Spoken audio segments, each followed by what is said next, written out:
திரிவேணி சங்கமம். பழைய பேர் அலகாபாத், அதுக்கு முந்தின பேர் வந்து பார்த்தீங்கன்னா பிரயாகராஜ். இது கங்கா யமுனா சரஸ்வதி சேர்ற இடம். அது பாருங்கள், இதுதான் ஆக்சுவலாக திரிவேணி சங்கம்னு சொல்லுவாங்க. ஒரு பக்கம் கங்கா வருது, ஒரு பக்கம் வந்து யமுனா வருது. கீழே அந்தர் வாகினியா சரஸ்வதி வராங்க. அது வந்து இப்போ தெரியாது, ஒரு பௌர்ணமிக்கும் கீழே வர இதோ பார்க்கலாம், சரஸ்வதியை பார்க்கலாம். இது சங்கரா மடம். 3 ஃப்ளோர் இருக்குது. ஒன்றுத்தில் சிவன் இருப்பார், ஒருத்தர் பெருமாள் இருப்பார், ஒன்றுத்தில் வந்து பார்த்தா சக்தி இருப்பாங்க. இங்கே பாதாள ஹனுமான் ஒரு கோயில் இருக்காங்க. அது ஒரு இப்போ சகப்பாக தெரிஞ்சு பாருங்கள்.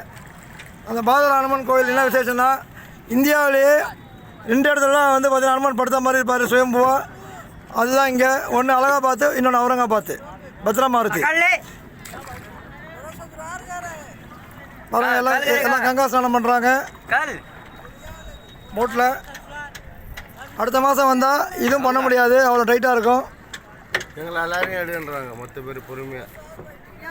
மொத்த பேர் அவன் போடல, அவன் பொறுமையாக நீ போட பேச்சு பொறுமையாக எல்லாரையும் பொறுமையாக இந்த மாதிரி எழுது. இந்த மாதிரி தெரிஞ்சுறாங்களா? இங்கே பாருமா,